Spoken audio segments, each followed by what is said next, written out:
We're on. Okay. And I call to order this meeting of the Committee of the Whole for Tuesday, January 23rd, 2024. And looking to Dr. Cottle. Thank you, Mayor Krausert. I happen to be lucky enough to be riding my bike to work this morning as the sunrise was on display. It's a great time of year to be able to watch the sun come up and the incredible painting that the sky is. And every time something like that happens, I usually try to stop my bike and really take in these incredible surroundings and feel so grateful to be in this beautiful setting and to start the day with something like the sunrise that we had this morning. And in doing that, I always think about all the people who came here before me, some for a much long time before me, and worked to protect it and take care of it so that people like me can enjoy it now, and want to make sure we're ensuring that future generations can enjoy it as well. And so in thinking about and looking at the sky this morning and feeling that appreciation, I really found myself thinking about First Peoples and those who were on this land long before me. So wanted to start this meeting acknowledging those folks. And in the spirit of respect and reciprocity and truth, want to acknowledge that this is Treaty 7 land, the home of the Blackfoot Confederacy, which includes the Piikani, the Kainai, and the Siksika, thank you. Whew. The Tsuut'ina First Nation, as well as the Stoney Nakoda Nations, composed of the Bears Paw, the Good Stoney, and the Chiniki. I am really grateful to share this beautiful landscape, and am appreciative of everyone who's come before and appreciated it and cared for it. Thank you. Thank you. Looking at today's agenda, are there any changes? Seeing none, I'll move that we approve the agenda for January 23rd, 2024, Committee of the Whole meeting as presented. All those in favor? Carried unanimously. We'll now have our delegation, the Canmore Library. Ms. Preston, welcome to the Committee of the Whole. Great, thank you very much. I'm happy to be here.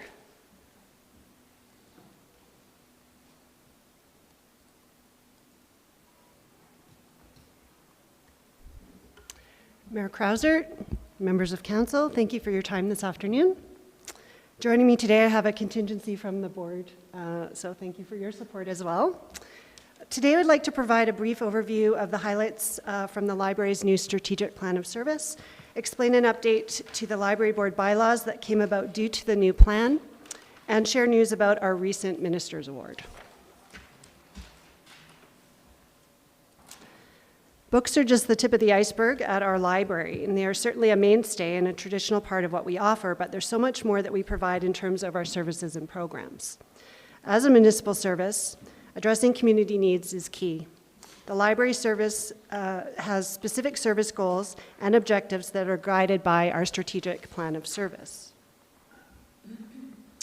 This is a document based on community feedback that helps to identify gaps and opportunities for library services and programs, and is updated every 3 to 5 years. We are required to have a current plan of service on file with Public Services Branch of Municipal Affairs in order to receive our annual provincial operating grant. It was time for us to update the plan, so in fall of 2022, we began a year-long process that involved completing a community survey. We conducted focus group discussions and held a strategic planning workshop for the board. And we used all of this feedback to compile our new strategic plan of service and completed the plan in the fall of 2023. A copy of our new plan was included in your meeting package, and you will see that our new plan has 3 main goals: visibility, connections, and innovation. Within each goal, specific actions and timeframes have been set up, and several of these initiatives are already underway. And we will work to complete each of them by 2027. For our goal of visibility, the library will continue to participate in various community events throughout the year, such as the Mountain Market, National Indigenous Peoples Day, Folk Festival, and the Festival of Trees. But our online presence is also key. We have several active social media channels and a fantastic monthly newsletter. We use these platforms to actively promote programs and services and new initiatives, And this helps our patrons to stay current with library news and events. So if you haven't already subscribed, we highly encourage you to do so. As for our goal to make connections, program services and partnerships will be key. We will maintain our existing services and long-running programs like Children's Storytime, the Summer Reading Game, and Movie Night. And we will continue to introduce new initiatives, including recent additions like the Reading Rainbow Book Club, a collaborative speaker series with the Biosphere called Earth Talks, and 3D printing services. We also have a number of upcoming new programs like our 3D printing program for kids and fireside chats with local authors. We will also be expanding on our popular library of things. These are non-traditional library items that can be borrowed just like a book or a DVD. We're constantly adding to this in-house collection, and we're working with the Biosphere at the moment to establish a joint lending program that we hope to launch later this year. So stay tuned for further details. In terms of innovation, one of the first actions we want to implement is to eliminate overdue fines. Feedback from our community survey indicated that late fines were a potential barrier to library use. The elimination of overdue fines was identified as a priority to address in the new Strategic Plan of Service in 2024. As part of the process to eliminate fines, it was necessary for the Library Board to review and update the Library Board bylaws. In addition to some small grammatical edits, the main change that was made was on page 7 to Schedule C, which covered the section on overdue fines and penalties. I have highlighted all the parts in orange and yellow that we removed from the old bylaws, and the copy of the bylaws you received in your package is the current updated version.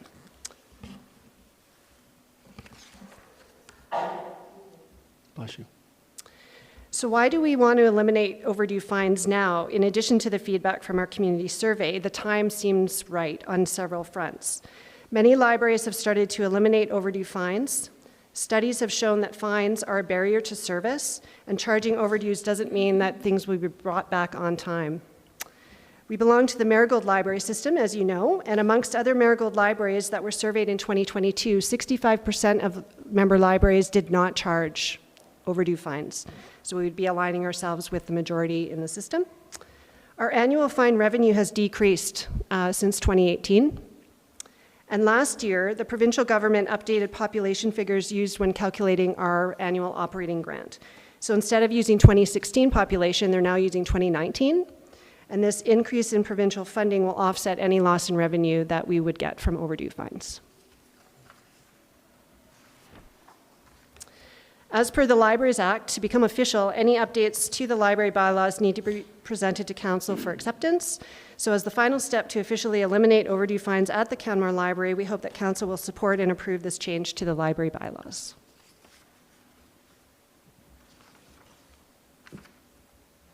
Finally, I'd just like to mention a little bit about our Minister's Award. What is the Minister's Award? It was a program established in 2010 to recognize and celebrate the innovative programs and services offered by Alberta Public Libraries. The award identifies, acknowledges, and encourages best practices in library service and captures and communicates ideas that can be replicated in public libraries across the province. Our library has been recognized for service excellence outside of the community for many initiatives. We've been the recipient of the Marigold Making a Difference Award on multiple occasions, and in December of 2023, we received this Minister's Award for our Community Swaps initiative. These swaps include our biannual clothing swaparama and monthly themed clothing swaps that are inspired by the full moon. All this started with a clothing swap. The Swaparama has become the largest free clothing exchange in the Bow Valley, and it has inspired other local businesses to host smaller clothing swaps. Small business opportunities have been created for individuals who provide alteration services. Individuals can build their wardrobes by having access to items normally beyond their personal budgets. Local organizations also benefit from remaining swap items. Anything that's left over goes somewhere. Pet supplies have gone to the local SPCA, extra gardening items to the Canmore Community Garden, toys have gone to local schools and daycares, and the Pine Tree Players have also used leftover items for some of their costumes. Our first full moon swap drew 56 people, and now we have hundreds of participants who attend the monthly swaps. These events have created a community connection point, and during the first third of 2023 alone, we reached over 800 participants. We have a number of anecdotes from people who have come. One attendee expressed her gratitude for this program as she was able to outfit herself in a brand new wardrobe for her new job. Otherwise, she would not have been able to afford it. Another patron let us know she was able to furnish a gaming room for her young teenage son, all from free items she picked up at our library swap. Another participant wrote an email thanking us for the clothing swap. He was new to Canmore and lacked any basic winter gear. From one of our swaps, he outfitted himself from head to toe in proper winter clothing at no cost. It came along at just the right time. I managed to get some heavy jackets from the swap, which I sorely needed as I'm sleeping outside during a cold snap. Without much money himself, he still wanted to pay his gratitude forward, so he brought in a laptop he had fixed up, and it went home with a senior who needed a new computer.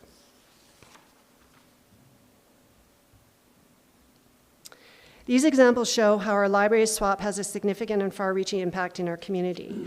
We're also exploring partnerships to build on this program. Right now, we're working with the Homelessness Society with some of our swaps. Our community swaps are a proactive approach to addressing economic challenges in Canmore. The library is able to build awareness of the services it offers, generate positive socioeconomic outcomes, and serve as the anchor for community growth and resilience. We're proud that the province recognized our initiative for this award. As one of the winning entries, we also put together a video on our full moon swap, and we obviously don't have time to watch it today, but it can be viewed on the alberta.ca website or on the library's YouTube channel. Thank you. Great. Thank you very much. And yes, congratulations on that award. Minister McIver was down in Canmore about a week and a half ago, and he actually, to the assembled crowd there that was full of councillors, mayors, and CAOs from 25 different municipalities around the province, he congratulated the Canmore Library. Wonderful. Thank you. And mentioned it, so that's excellent. Just had a question. It's more of a technical question. It might be more for a municipal clerk or the CAO. My understanding in reading the Libraries Act is that once a bylaw is passed under Section 36 by the Library Board, they forward a copy to the municipality, which has been done, and that the council may disallow a bylaw, but it doesn't say we have to approve it. So inaction or us just receiving it means we're okay with it. So we're not going to actually, we don't have a motion to approve or anything like that. Okay, so unless somebody were to bring up a concern and bring it back to disallow those bylaws, thank you for providing the copy, and for providing the explanation. I had no idea that having grown up with libraries, the fees are just a thing. To know that 2/3 of libraries are no longer collecting late fees, it makes sense. So, good. So I will open it up to the committee as a whole to see if there are any questions. Councillor Faubert. Thank you so much for your presentation. I know I got my first library card in like 1990 when it was still in the seniors building over there. I spent a lot of time there on spring break as a kid. I really am excited about the clothing swap and the circular economy and affordability goals that are achieved through those types of events. And then my question is it just clothing, or can people bring other things that are still usable that other people might need? Or is there I'm not going to bring a fridge, but where is that boundary, and what do you see it being in the future? Thank you for your question. The clothing swap is strictly clothing, but the full moon swaps, which happen more frequently, they have different themes, and we accept all kinds of items. So it can be school supplies, pet supplies, gardening, things that you're not using anymore and don't have space for. There are limits, obviously, in what we do accept for space considerations, but we are hoping through joint partnerships with other local organizations that we'll be able to build on that. So I mentioned the Homelessness Society. Right now we're working with them, so especially in the winter, they're helping us, and so their clients come in and they can store things for us. So there'll be other opportunities of a similar nature with other organizations, but we're starting small and building to make sure that it's successful. Thank you. Good question. Councillor Morrow. Hi, Michelle. Thank you for your, Ms. Preston, thank you for your presentation. I don't really have a question. I just want to say thank you for the presentation, and I want to say thank you to your staff for the creative ideas. And I would like just to recognize our chair, Glynis Carling, and our board member, Chessa Peter. Is that correct? Chessa, she's a new board member. And I'm proud to be a board member of the library because, did I miss somebody? No. Oh, I'm sorry. I'm looking at peace officer, not library. It's like, no, she does not wear that. She looks totally different. I'm like, I apologize. Ms. Luana wears multiple hats. Yes, I apologize. And like I said, I'm just proud to be part of the board because there's such proactive and forward thinking and inclusive thinking. So I'm just proud of our board. Excellent. Thank you. Councillor Baum. Thank you, Your Worship. I just wanted to say you guys do a great job. Like, my kids love the library. I love the library. Everyone loves the library. It's so great. Question about the Library of Things. Do you guys take donations, or how does that library of stuff grow? Because I just think in the community, like, I talk to people, they have stuff that could be great items or in great condition. Just want to learn a bit more about that side. Absolutely. No, that's a great question as well. So this is something that's a newer initiative for us, and right now we're trying to work out space is the issue, and the types of items that can safely be circulated. There are certain things for hygienic reasons and whatnot that we wouldn't, but we are looking at expanding on that this year. Part of the way that we're going to do that is partnering with the Biosphere, so that large items that are maybe seasonal, they can be stored at the Biosphere, and then if someone has a library card, they can go there and borrow them. So we're looking at things like that so that our space doesn't become the reason we don't do something. We are looking for public feedback in terms of items that people would like to see. So that'll be a way that we'll continue to grow on top of what we already have in the collection. Okay, great. Thank you. Councillor Graham. Thank you. Well, I guess I'm curious as to how the fine or not charging fines is going to, how do books come back? How do you make sure ensure that they make their way back to the library? Well, most people are pretty good about it. They do sign a contract when they get a library card that they'll adhere to the borrowing deadlines. We do have items from other libraries as well, so the expectation is you do bring things back. For those that don't, we do charge for the replacement cost of the item, and we also use services of a collection agency to give us a bit more help in that regard. So right now, we have items that don't come back when we charge fines, so we don't anticipate there's going to be a huge uptick in that, and most people are actually very appreciative of the fact that we are not offering that and are more willing to give us donations because we're not charging the fine. Interesting tactic. Thank you very much, sir. Thank you. Looking to see if there are any other questions. Seeing none. Thank you very much for coming here today. Thank you to your board members who have joined you. And thank you, as has been stated by many, thank you for the service that the library provides to the community in many ways more than just books. Right. Thank you for your support. All right, thank you. All right, now looking to the minutes of December 19th. Are there any errors or omissions?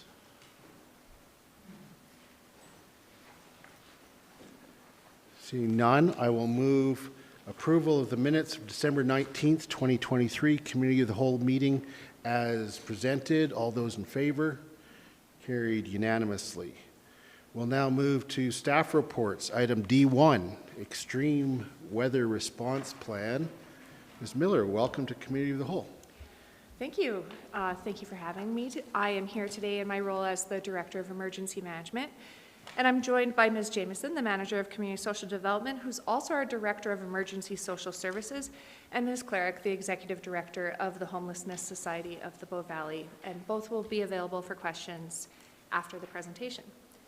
So back in 2022, the town of Canmore received funding through the Municipal Climate Change Action Center to develop emergency response plans for extreme heat and wildfire smoke.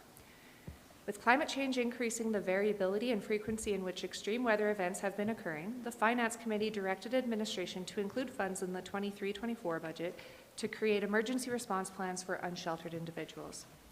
As people experiencing homelessness are vulnerable to the effects of extreme cold exposure, administration has created an extreme cold weather response plan and entered into an agreement with the Homelessness Society of the Bow Valley to minimize the health impacts in severe weather. So the Extreme Cold Weather Emergency Response Plan has been included in the agenda package. This plan formalizes the town of Canmore's role in response to extreme cold weather conditions and aligns with the actions outlined in the extreme heat and wildfire smoke response plans.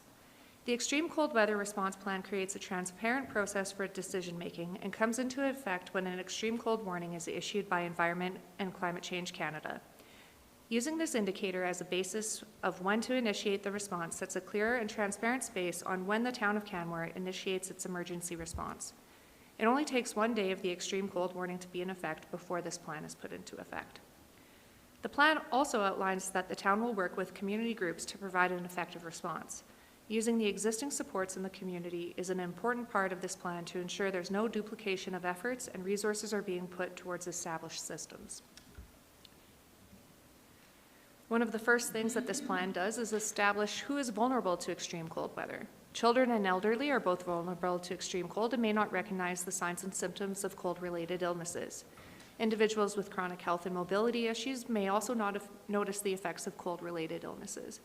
Tourists, visitors, and locals spending time outdoors may not be aware of the risks of extreme cold or may not understand how cold it is in that moment with the wind chill. Those who are socially isolated may have limited access to information or services. And lastly, individuals who are living in homes that are poorly insulated, have no power or heat, or are experiencing homelessness are at a great risk of extreme cold exposure. So for those requiring an emergency shelter space, the Homelessness Society of the Bow Valley does an excellent job in this space already. They currently activate their emergency shelter space in the colder months and have the resources and connections to quickly help individuals find overnight accommodation should they be at capacity. The relationships and trust they have built within the community of people experiencing homelessness by providing a low-barrier shelter makes it an ideal partner to work with during an extreme cold emergency. With a capacity of 8 spaces in their overnight shelter and connections with local visitor accommodation providers, leveraging the great work that they do in this space ensures that the town has an effective and established response. The town of Canmore has entered into an agreement with the Homelessness Society of the Bow Valley that additional funding will be provided for those people experiencing homelessness requiring emergency accommodation should the shelter be full and other resources not be available. When an extreme cold weather warning is in place, the Director of Emergency Management and Director of Emergency Social Services can activate additional shelter spaces provided by the Homelessness Society of the Bow Valley, should they already be at capacity. If they are not yet operational for the season, we will work with them to find additional accommodation elsewhere to help serve our community. During this last bout of extreme cold weather, we had this agreement in place, just in time, and initiated our extreme cold weather response plan. The emergency shelter had just increased its capacity to 8, but did not reach capacity throughout the extreme cold warning event. Daily check-ins between the Director of Emergency Management, the Director of Emergency Social Services, and the staff at the emergency shelter ensured a smooth response and a good understanding of what resources would or would not be required. If there is a broader community impact during an extreme cold weather event, likely due to a situation of a compounding hazard such as a power outage, major blizzard, or a gas leak as examples, the town's Emergency Coordination Center would be activated and we would implement part of our Emergency Social Services Plan. This could include setting up emergency warming center, providing warm clothing or blankets, or facilitating access to other resources. We would work with additional partners, resources, and stakeholders to meet the needs of the community. And speaking of community, I want to give a shout out to our community for their great response during this last bout of extreme cold weather. I always say that our community's resilience starts with individuals and neighbors looking out for one another, and I saw a number of shining examples of that during the extreme cold weather. The Family and Community Support Services team put out a call for hats, gloves, warm boots, and scarves, and the community showed up and stocked us up. The community peace officers worked with the FCSS team and made emergency warming kits, and did find an individual who was appreciative of the warm clothes and snacks he received. The Canmore Public Library reminded people that they are a free and accessible place that people can use to warm up. And then between people offering a warm place to stay, a warm meal at their homes, or even a free meal at local restaurants, the community response to extreme weather was heartwarming. We are stronger when we work together to keep each other safe, and it was just such a great show of community spirit. So I'll now open it up for questions, and again, I have Ms. Cleric and Ms. Jameson here to help me answer any questions that you may have. Thanks. Thank you, Ms. Miller. Thank you, Ms. Jameson. Very happy that this was in place for this recent cold snap, and even though it wasn't called upon, the fact is it was there, and we're better off for it. And thank you for your words about our community, because I do believe that's true. There was a lot of helping going on. Looking to members of the committee as a whole to see if there are any questions.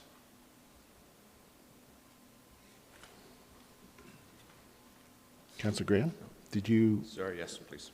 Yep, go ahead. Thank you, Ms. Miller. I noticed in the attachment C, B and C for sure, DNF or D&E, sorry. We request multiple languages for our communications, and it's kind of vague. It says targeting demographics of local residents. Can you help me understand maybe more specifically what that might look like?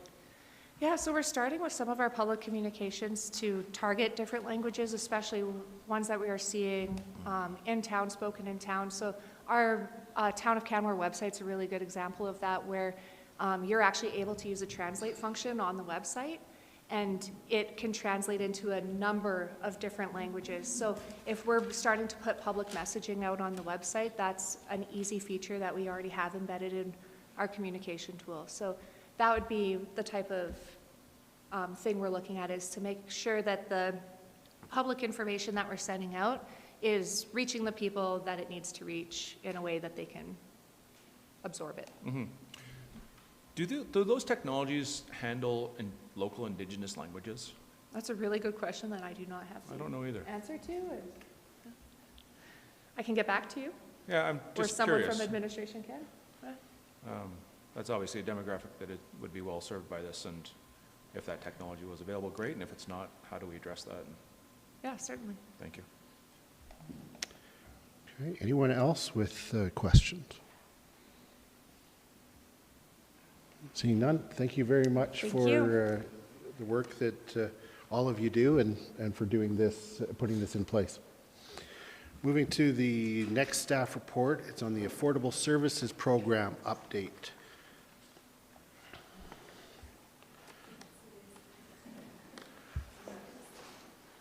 Ms. Gilchrist, welcome to Committee of the Whole. I did bring a stick. I wasn't sure if you had it both and the stick. I did both, Cheryl. Thank you. If I can see what I'm doing. Okay, thank you. Much appreciated. I have my glasses here as an option today. It's one of those, I can't see you guys if I have my glasses on, not sure I can see my notes if I don't. Certainly can't see a plug-in under the desk in the front. Yeah. You know, the number of times a day, even with the graduated lenses, I'm taking glasses on, glasses off, glasses, you know. Well, I'm hoping for a glasses free because I want to see you guys. Oh, not there you really go. anything else. Thank you very much. All right. Oh, thank you. Excellent. Thank you so much, Mayor and Council, for your support of the Affordable Services Program, as well as your time this afternoon, for me to provide a little bit of an update in terms of an overview of the program as a whole, and a little bit more of a dig into some of the enhancements that were supported for 2023 and were in implementation. So when the idea of Affordable Services Program first came to us, Really, the intention was to provide people who are trying to make Canmore their home the opportunity to do so by reaching two outcomes. One, that they were better able to reach their monthly expenses by the supports and services offered through the program. And two, that they were better able to connect in community and really participate and have relationship and connection with people due to the services that we were going to be able to support them with. So with those goals in mind, FCSS launched a 6-month pilot project in March of 2017. In that 6 months, we were faced with a million different scenarios that we had not anticipated in our original development. So we're really happy we had launched with a pilot, spent a lot of time honing in on making sure that the criteria we had set and the services that we were providing were meeting those needs. And we tweaked and we adjusted multiple times in that 6 months, and then launched officially and sort of ongoing after that. What we found was over those first few years, we were getting a lot of really solid feedback that the goals that we had intended to achieve and those outcomes we were hoping to reach, we were getting really high numbers in terms of response for positive impact in people's lives. Then we started to hear kind of anecdotally folks that were coming in a little bit more from people in higher income levels and spaces where they weren't necessarily on what they were earning eligible for subsidies or for some of the other discounts that existed, and in fact were finding themselves having more affordability challenges than some of the incredibly low-income people who were able to access a number of things and be in social housing. At the end of the month, they had very little left, and we were also starting to see, with COVID and inflation and various things, that the satisfaction or positive impact in folks' lives with those outcome questions had decreased by about 10%. So that was when we sort of brought the idea of maybe we need to relook at this, do a little research into what some other communities are doing, looking at various different options, and came to council and was supported to institute some enhancements to that program. So essentially those 3 enhancements were to add a tier 2 level of income to the program, to do a better job of reflecting the family size and the additional expenses that are reflected in the size of family, and to formally invite business to partner in the services offered through the Affordable Services Program. So as you can see with the income thresholds there was a significant difference in the shift over into 2023 in that we have added a second column and we've added a number of different family makeup units there. So one of the key things that we often get asked is the 2-people family, and that we've added one for 2 people with no kids and 2 people with kids. Primarily that's to reflect that we know the bulk of sort of the affordability challenges live in those housing costs. And for a 2-people family that are adults, they can have a 1-bedroom place. But a single parent, 1 child, 2-people family typically needs a 2-bedroom. And so there's a significantly larger need for housing costs for that particular type of family makeup. So we've added those in. We've added a number of tiers there to acknowledge that it's expensive to have more kids. There are costs associated with that. And then also, we've added the entire Tier 2 to that same structure. The only difference essentially in the Tier 2, besides having a higher income level, is that the discounts they receive on the various services are different. So for example, Elevation Place membership, a Tier 1 applicant or approved participant receives a 67% discount on their Elevation Place membership, and a Tier 2 approved participant receives a 35% discount on their Elevation Place. Similarly with Rome, 50% for Tier 1, 25% for Tier 2.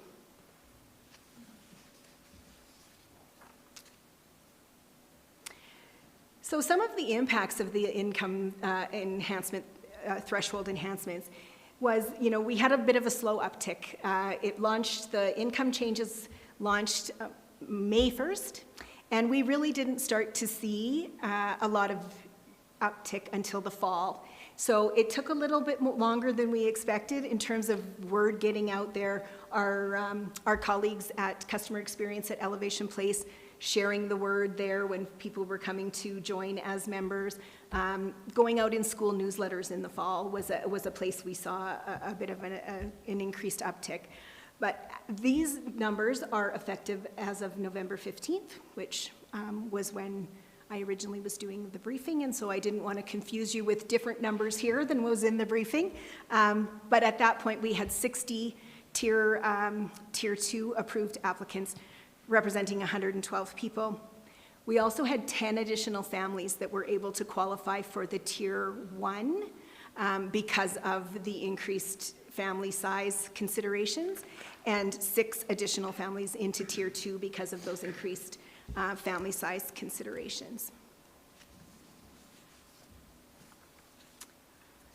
In terms of the third enhancement being that inclusion of business, we always had partnership with community groups and community organizations in some formal ways for the Affordable Services Program. And we always had a few businesses in town who took it upon themselves to graciously offer and acknowledge the Affordable Services Card as proof of need, and so did various things to support folks that were on the Affordable Services Program.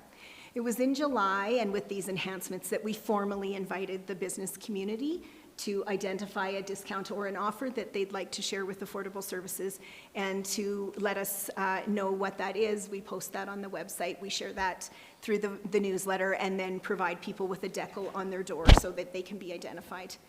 And so we'd had 11 partnerships prior to the enhancements, and we've added 10 additional partnerships during that time. Primarily, they've been in the wellness space, in the retail, and in the restaurant space. And with that formal process, we've also added a few community groups that were not in partnership with us prior. And so one of those was Biosphere. And it was a really interesting project this year in that they get reclaimed bear spray at the end of season from the tourist information centers. And so they decided that they would give that to Affordable Services clients. And we had it all set up, sent it out in the newsletter, and they were lined up at the door on the first Tuesday. It was on Tuesdays, you could pick it up. They were lined up at the door the first Tuesday.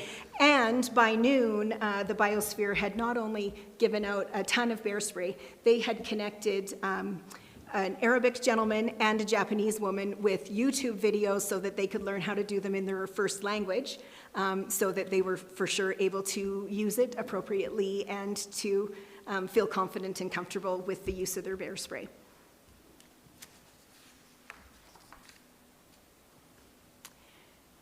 Some of the overall arching Affordable Services data that I'm going to provide here, I'm just giving a little context in that this is a point in time data. So in 2023, we have this massive spreadsheet of people coming and going onto the program because basically people are issued a 1-year participation from the time that they're approved in our office.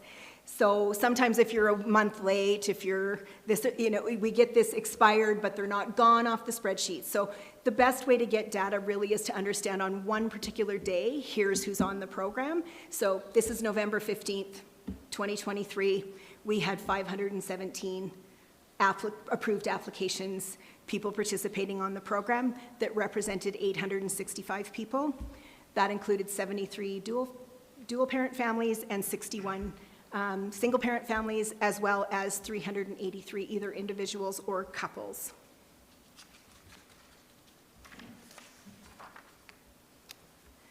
In order to participate in the Affordable Services Program, as I mentioned, one of those early goals was really to help people make Canmore their home.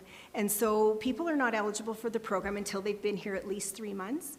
And so it's interesting to note that the high percentage of folks, with 70%, that are accessing the program right now are those folks who are trying to establish themselves here. It's that 3 months up to 5 years. But it's also interesting to note that we continue to have 17% of folks who've been in the Valley for more than 15 years. So that does speak to the quality of the community and people wanting to stay and continuing to look for ways and methods to make it successful for them to be able to be here. We also, in that same vein of really wanting people to participate in the program who want to stay here, we have eligibility criteria that you must be a Canadian citizen or a permanent resident or on a closed work permit so that your work holds you to the Bow Valley. Working holiday visas, open work permits are not eligible for the Affordable Services Program. It was a little bit interesting in 2023 with the Ukrainian refugees, not labeled refugees, so they didn't receive permanent resident status. They received that QA visa, and it didn't really have a lot of information surrounding it. So we worked from FCSS with our settlement partners to understand the direction that the IRCC, so Immigration, Refugee and Citizenship Canada, was giving them, and they were told to provide them with the same services that permanent residents were provided. And so that's how we also have embraced our Ukrainian population, in that they have to be here 3 months and kind of be established and have a residency, and then they receive the Affordable Services Program if they qualify with the other areas.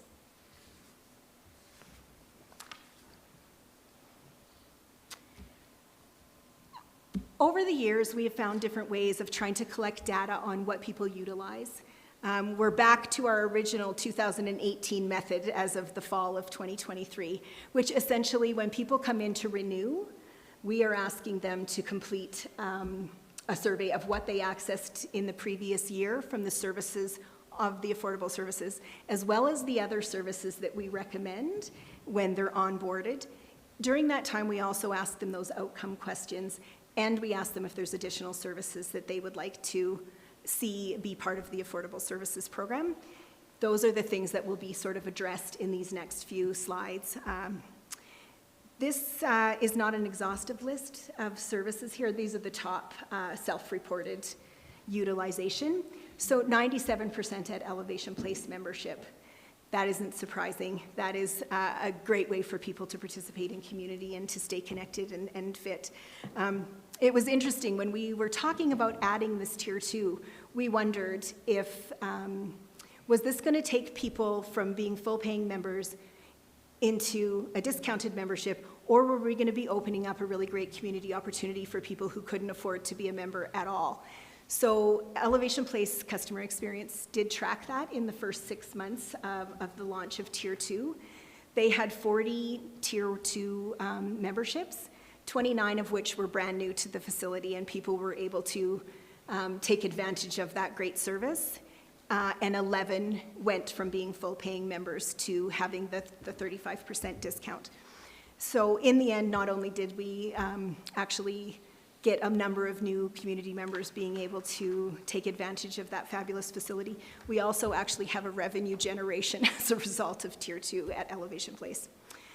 Arts Place offers some incredible opportunities and discounts to both tiers, and we see a high 53% of people are accessing the services through Arts Place.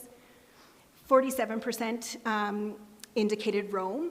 Now, we know that 47% are not using regional roam, but when we do our onboarding, we talk to folks about a lot of things that are going to help them, not just formal, costly items. And so we are always encouraging the fare-free transit locally as an option for people to be utilizing. And so 47% of people indicated that they are in fact using roam on a regular basis. FCSS services, 43%. So that would be things like the volunteer income tax program, solution-focused counseling, maybe some of the seniors programming, but they're coming back to us for something other than just the Affordable Services Program. And then the Canmore Eagles has been a hot item all of a sudden. It's funny, we've had Eagles tickets for years, but for whatever reason, the community has embraced the Eagles as of the end of last season and this season. So the Canmore Eagles give us 12 free tickets to every home game. We announce those in our monthly newsletter, the dates, and they are quickly subscribed to and vastly coveted. Some people are trying to come in before the newsletter comes out to make sure they get the date that they're wanting. So we're seeing people being able to participate in hockey, which is also a really lovely thing to see. So some of the recommended services. So just to give a little context, when people have been approved as eligible for the program, FCSS staff sit down with them for 15 to 20 minutes to do that onboarding. So we're telling them all of the services on the program, how to access them, and then we're also assessing their various other needs and sharing a number of other things with them. So again, this is not an exhaustive list. These are services that are available to anybody in community, but do have really significant affordability opportunities for people, which is really the goal of the program. So if we can help people understand and learn a bit more about some of the other services, we do. 53% the library. When Ms. Preston was chatting, I was thinking, I'm going to talk about some of that stuff because that's one of the things. When we started Affordable Services, a card had money attached to it. And it was one of the most highly subscribed services on Affordable Services. So just because it became free, I don't think people necessarily understood the scope of the work and the support available at the library. So we keep it on our onboarding, and we talk to them about the swaps, and we talk to them about the library of things, and get the newsletter so you know what's happening and what's coming, be involved. So 53% of people reported the library as a good affordability piece that they learned through Affordable Services.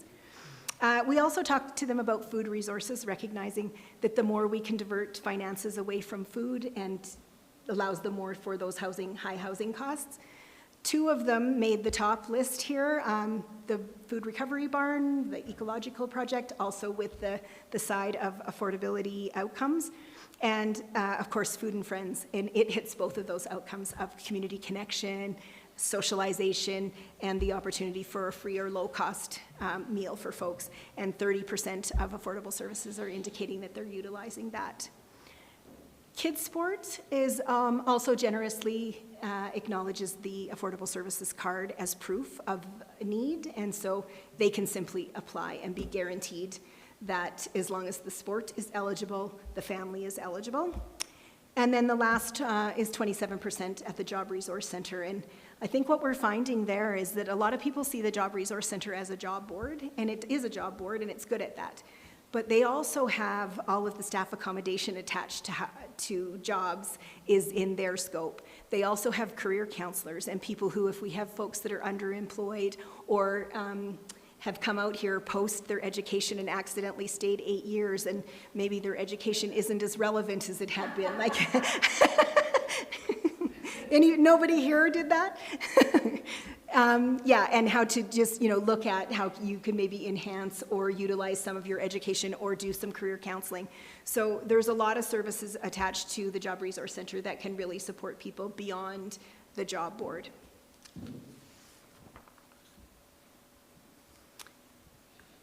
The outcomes are back up to 100% and 93%. In 2023, and so you can see that was only 30 folks. So what we've started to do is the same system where we had the 240 in 2018, where every single person who comes to renew fills out the form. We've tried surveys through the newsletter and various things, and our numbers are low. So these 30 started in the beginning of October of 2023. But you will see those numbers be more robust because it's just going to be an ongoing way of keeping really good data. But we see that we look like the changes that we've instituted in 2023 so far have seen a rebound in the outcomes data. And so fingers crossed that remains the trajectory that we're going with this. In terms of next steps, one of the things that we are getting back on that, what services would you like to see on Affordable Services, the theme these days is groceries, and that's new. And so we don't have any formal business partnership with any grocery retailers in town. So I think our first step will be really to reach out to other communities to see if anybody else has. I've had some preliminary conversations with Cochrane. They have not yet, but also are feeling like that's an opportunity. So we'll do a little research of what other people have done, if there's creative ways of perhaps honoring this card in a different way than 10 or 15% Tuesdays or whatever, what that might look like, and whether a regional approach to some of the larger chains is a better approach than individual approaching in community, and see if there's any models for that before we decide. But we're definitely looking at, is there opportunity somehow to support from a grocery standpoint? And then, of course, we know there's people out there who qualify who don't know or have yet to access, so we will continue to promote both for participants as well as for business partnership on an ongoing basis to make sure that it's never a check mark, right? It's never done. And then finally, we'll monitor our outcomes, we'll look at our data, and we'll be back before you if there's needs or supports or other things required to continue to meet those goals and outcomes from a community level. Thank you very much. Do you have any questions? Thank you for the very detailed update. I really appreciate receiving all those numbers. Just to add at that mid-sized cities gathering that I had mentioned earlier in the meeting, I actually, having seen these numbers, introduced the room to our affordable services program and really opened some eyes that we're not talking about those who would qualify for some what would traditionally be known as welfare services or something like that. And I put the chart up with the tier 1 and tier 2 incomes, and I had some people going, wow. And they really appreciated that there's a connection with the local community businesses and whatnot. And they thought that was fantastic because, of course, affordability is exacerbated here because of the high cost of housing that is through the roof. Affordability is an issue everywhere these days. So, helping to spread the word there. And I think that that's probably part of the challenges of promoting internally too. People may see affordable programs and they start to think, oh, I wouldn't qualify. But you know what? So keep going, because eventually through word of mouth, people will realize that there's a little bit of relief that goes a long ways. So thank you for that. Councillor Hillstead. Thank you for the presentation. With the family sizes, I'm assuming that once you hit 5, there's probably going to be families that have more than 5 and things. So is that just where so is it really 5 plus? Or? It's right now, it's at 5 because we looked at who we had on the program and we aren't having more really than 5.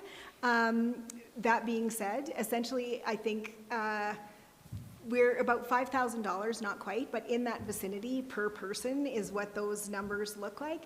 If somebody came in with a family of 7, I think we would just make a judgment call on that at that same increment of size.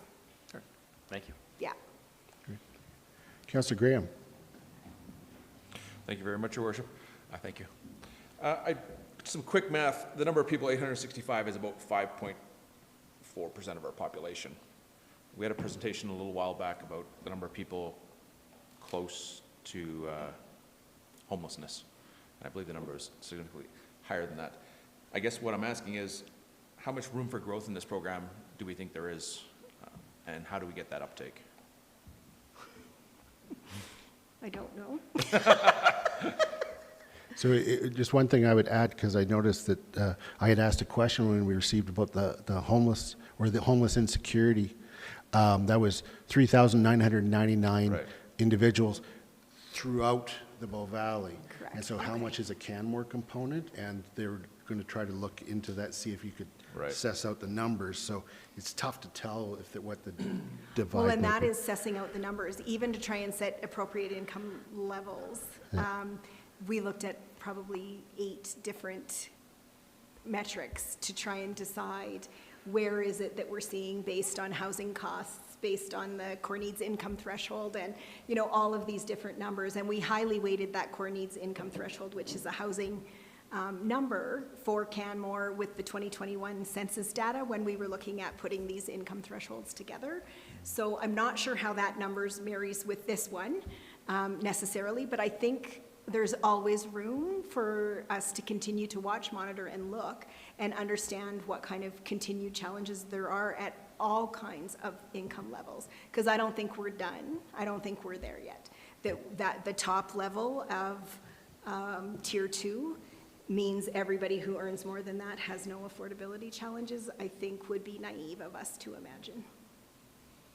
Yeah, I guess I'm trying to understand how many people are out there that we're not are not subscribing and why they might not be Okay. subscribing? I can say from our estimate in the 2021 census data of who was already on the program based on those numbers and the incomes of the household makeup at that time, we estimated about 170 additional households would qualify with the addition of the numbers we added in, and we've had 60. So there's 100 or 110 households.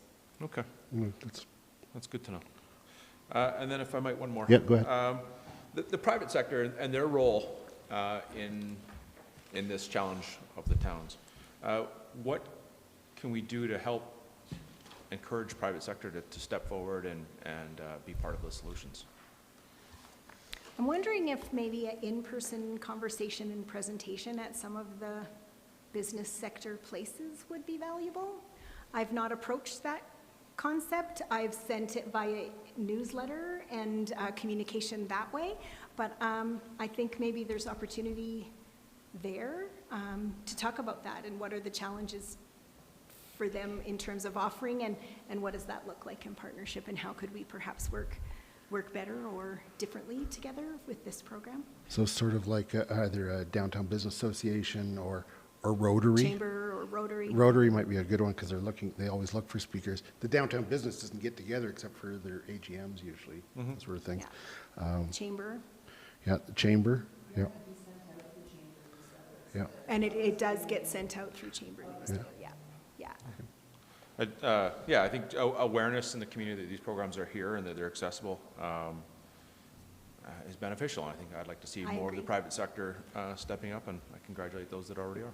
Yeah, Thanks. great. Councillor Frobert. Thank you, Mayor Councillor. Thank you, Ms. Gilchrist, for your presentation. I'm particularly interested in the area that you're talking about exploring next around groceries. And I was wondering if you encountered the fact that one of our local grocery stores provides small businesses 15% off their grocery at any point in time. They get a card. And if we're going out and looking at what other communities do, it might be good to compare not just what they do for low-income residents, but what do they do for small businesses? And why would our local grocery store be prepared to offer a discount to businesses, but maybe not residents as well who might need it? It's a question I've never actually been able to ask them, but I think if you're having those conversations, and I didn't know if you knew about the business discount, so I just Thank you for that. wanted to share that, because I'm like, our residents are also economic drivers, so. Yes. I think it's going to be, with the groceries, probably a creative solution. That would Yeah. be my guess. That when corporate gets involved, it becomes tricky from across Canada kind of decision-making. And so I think it'll be an interesting conversation, and I appreciate that piece of a tidbit to just have in my back pocket to understand. Yeah. They do give discounts. Yeah. Yeah. Good point. Councillor McCallum. Thank you, Your Worship. And thank you for your presentation, Ms. Gilchrist.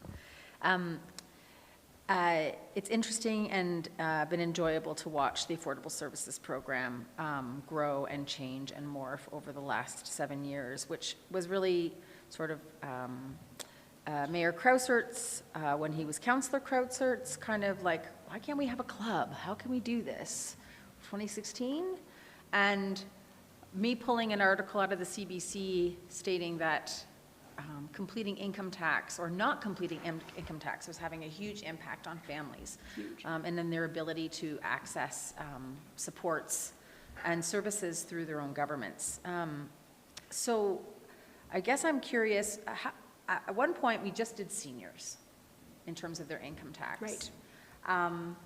And I'm wondering what that number has grown to now that we're doing families through the Affordability Services Program, and what kind of dollars is that bringing back into our community as a result?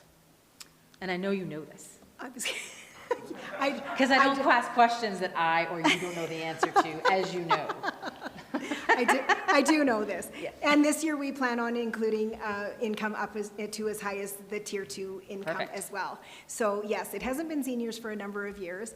I want to say, because we do them year-round for people, and we do back years as well, The final number lives in the vicinity of 150-ish tax returns, and about $1 million Wow. comes back into To our economy, community yeah. as a result of getting their taxes done.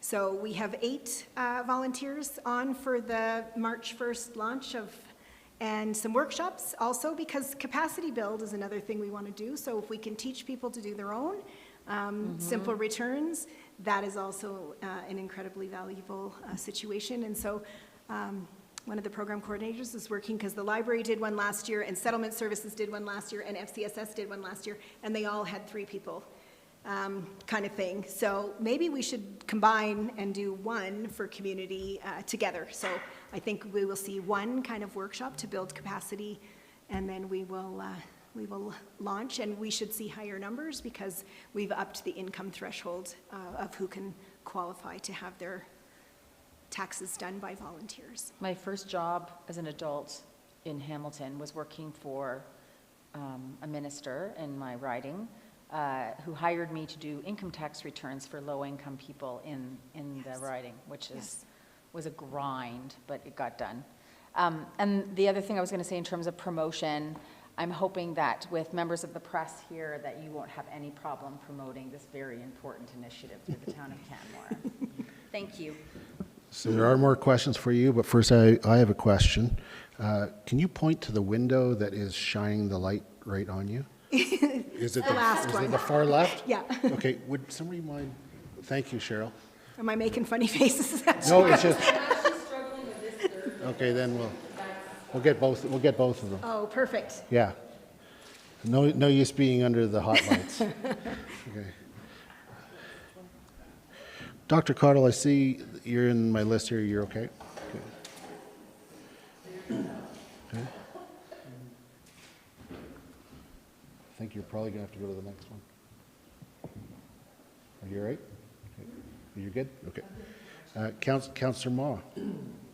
Thank you, Your Worship. I own a business. We've been part of the SES program for a while, and it's been fantastic. And it does open up a different group of folks that come to the studio and gives us a different layer and understanding what makes this place special. I'm really curious if you guys can report back on your efforts with grocery. I think grocery prices in Canmore, there's definitely some profiteering going on. I've been down in Calgary, bought an item that was like 79 cents and had to stop by the grocery store here in Canmore and seen it for like $2.99. Yeah. Same day, same item. That is just deplorable. So I can totally empathize with like people saying groceries, there's something wrong. Thank you. Yeah, we encourage people to get their produce through the Good Food Box once a month, which is the primary care network. Yes, you can. One of our clients, bless her, got her box the very first time and took it to the grocery stores and weighed it out to find out what it would have cost her if she'd have purchased it locally. So it was a $25 box of produce, and it would have cost her $63. Councillor Mara. Thank you. I'm just curious, have you approached the grocery stores yet? Did you say? I'm sorry. I just No. wanted to clarify that. Because I do know that, I know BAMP specifically, and I know Canmore, as Councillor Faber has just said, that they've given discounts to businesses, probably because of volume.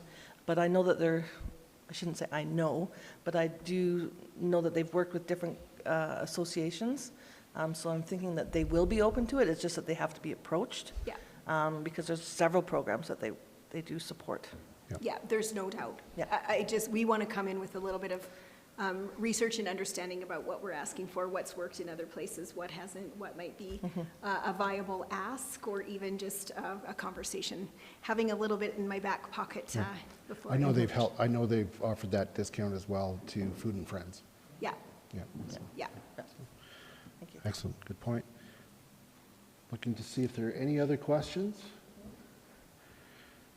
Seeing none, thanks again. Obviously, there's great interest here, given the questions, and thank you for all the good work that is being done in this regard. And I really like how there's been, it's going along, it's the reflection, it gets fine-tuned, and it gets better, and it grows. And that's making a big difference in the lives of residents of our community. So thank you. Thank you. All right. We'll now move to Councillor updates, section E. I'll just open it up, see if anybody has any updates. I do want to apologize for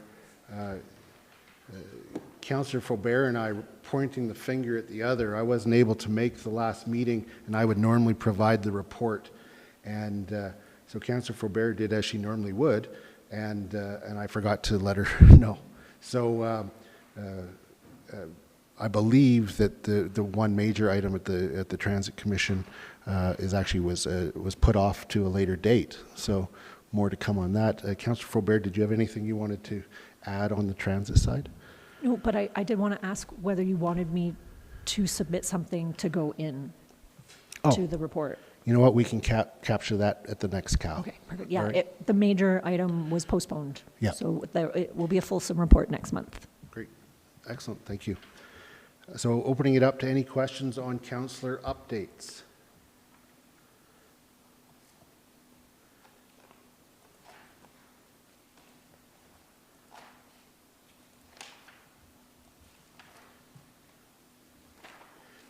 One thing I would just mention, it's just a editorial thing.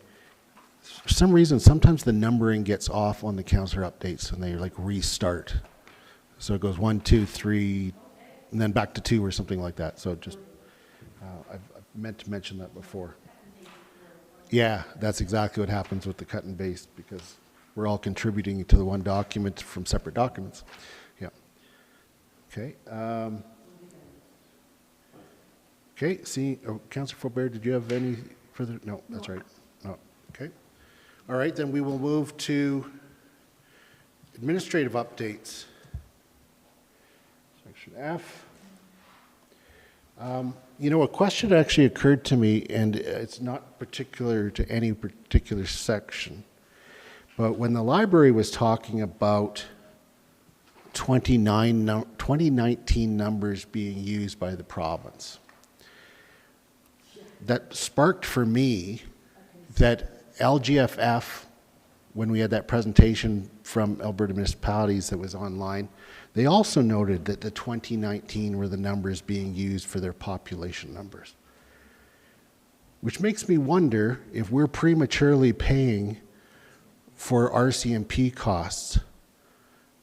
Should we be using the 2021 census numbers for that if the province is using 2019 numbers for everything else? And I don't know if that would be a question you would have now. Mr. Mackay? It's wonderful that Miss Miller's here, because she just whispered in my ear that that's being dealt with through Public Safety Canada, so they may choose to use different, I guess, a different set of census data. Who bills us, though? Well, it'd be K Division, which would, I mean, there's a contract with the federal government to provide policing services provincially, okay, and then we enter into the agreement with the province to receive those services. Yes, and that's what I'm wondering about. If the province says we only contribute 10% once you get over 15,000, shouldn't we be using the province's numbers?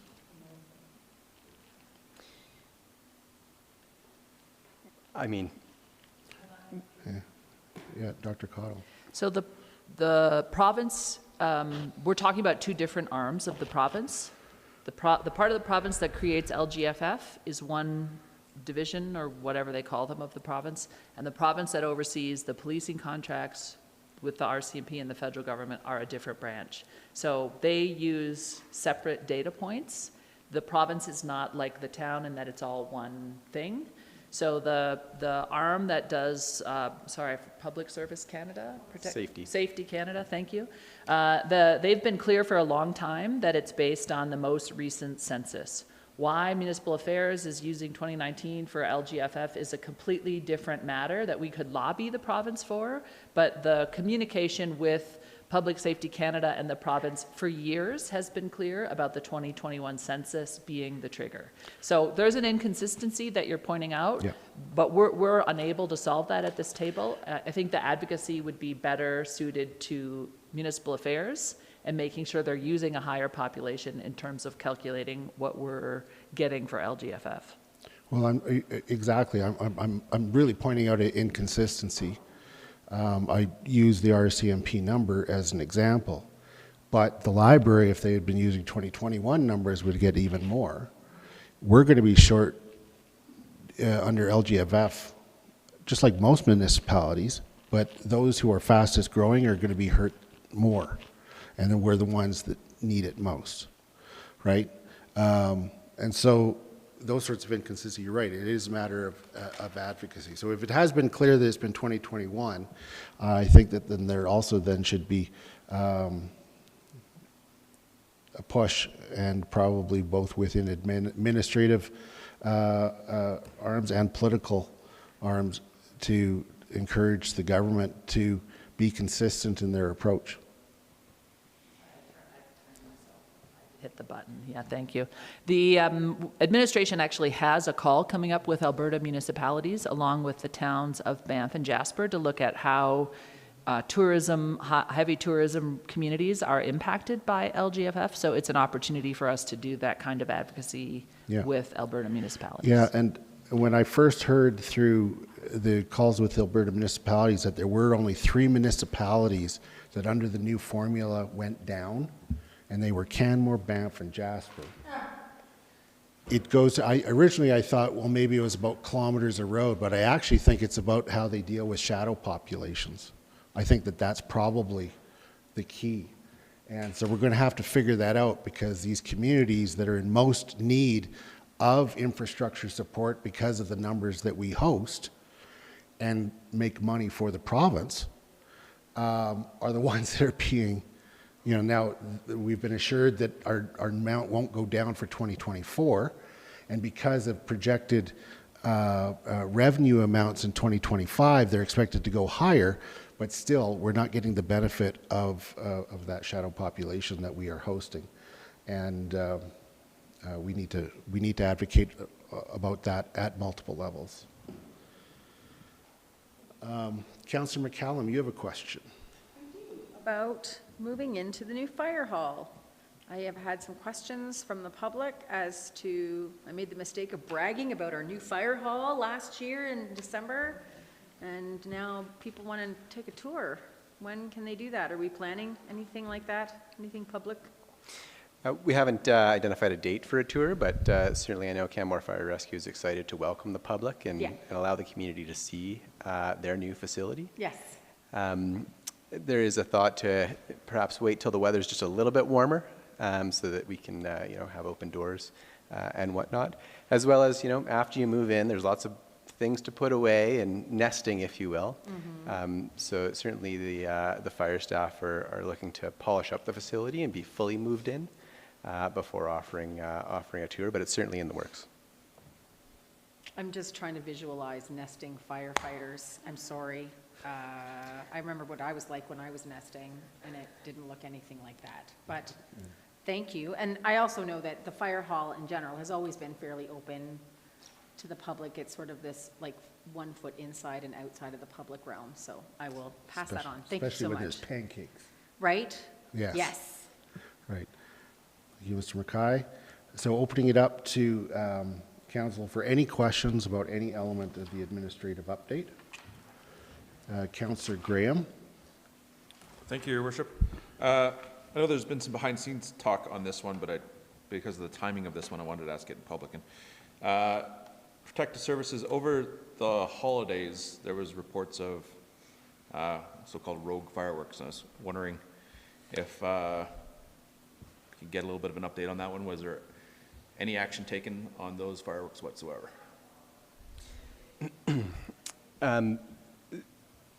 We can't speak directly for the RCMP, who may have sought to follow up, but because of the instantaneous nature of such an offense, follow-up, unless someone directly observes it, can be challenging.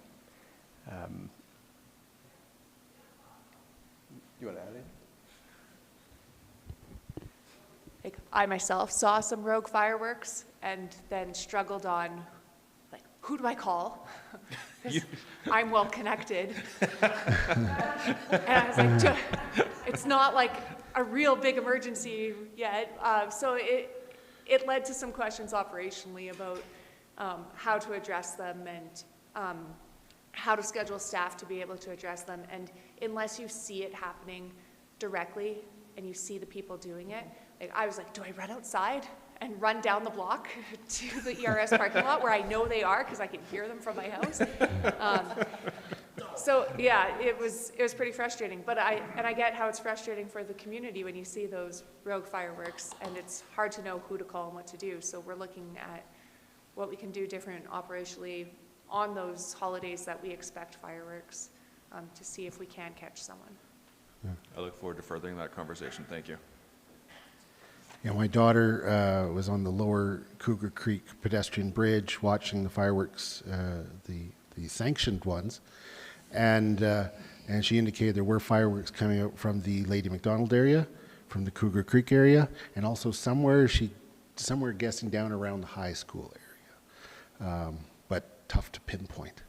Yeah. Councillor McCallum, did you have another question? I did, and it was about victim services. I know that our local victim services is going to be winding down closer to the end of this year. And I understand that with the new model that the provincial government has, is initiating, will provide us with more positions or FTEs in that regard. My question is, will those folks, which when this was being hashed out originally over, I don't know, what is it, 18 months ago? The concern was that, properly paid social workers that are equipped to do this work would be replaced with $20 an hour fill-ins. And I'm just wondering if we know what the rate of pay or the range of rate of pay will be for these folks. Will they be able to afford to live in our community and provide this very important service? Dr. Cottle? Yeah, that's a great question. Mr. Mackay and I have had several calls with the province about the transition in victim services, and it's my understanding that at this time they have not identified what the salary ranges for those positions will be. So we don't know. Councillor Graham? Thank you, Your Worship. Question about the new ice resurfacer. We approved that budget in 2021, I believe. Is that correct? For that item? I don't remember, and Ms. Smithers is not able to be here, so I'll have to get back to you. Okay. Do you have is the question just just when curious. we approved it? Yeah, I thought we approved it in 2021, and it was not going to show up until 2025. I just thought that was Wasn't there? a long. I thought there was a report about backlog, and then they had to, they made the current ones work as long as they could, but.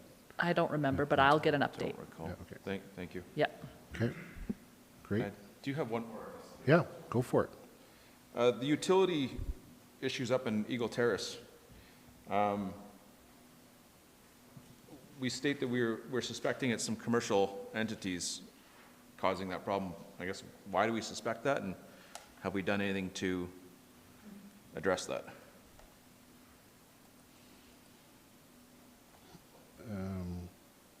Dr. Cottle?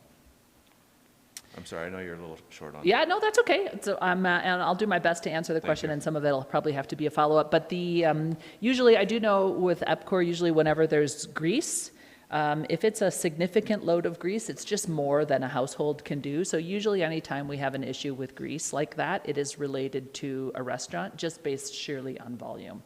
So to that bullet point that there was a sewer backup, and it noted lots of grease, that's usually a tip that it's from a restaurant. And so usually when that happens, there is further investigation and follow-up. And sometimes it depends on the history. If there is a history of several incidences, then usually we're likely to ticketing. Oftentimes if it's a first offense, or if it's just a suspicion, then we might do inspections for grease traps and other things and try to work with restaurants and other service providers who are producers of significant grease. So I don't know the specifics of what's happened with this incident, but I do know from the past that it's usually one of those two approaches. And I can ask Ms. Smithers to follow up with any specifics on that. Thank you for helping me understand that. Okay, looking to see if there are any other questions on the administrative update.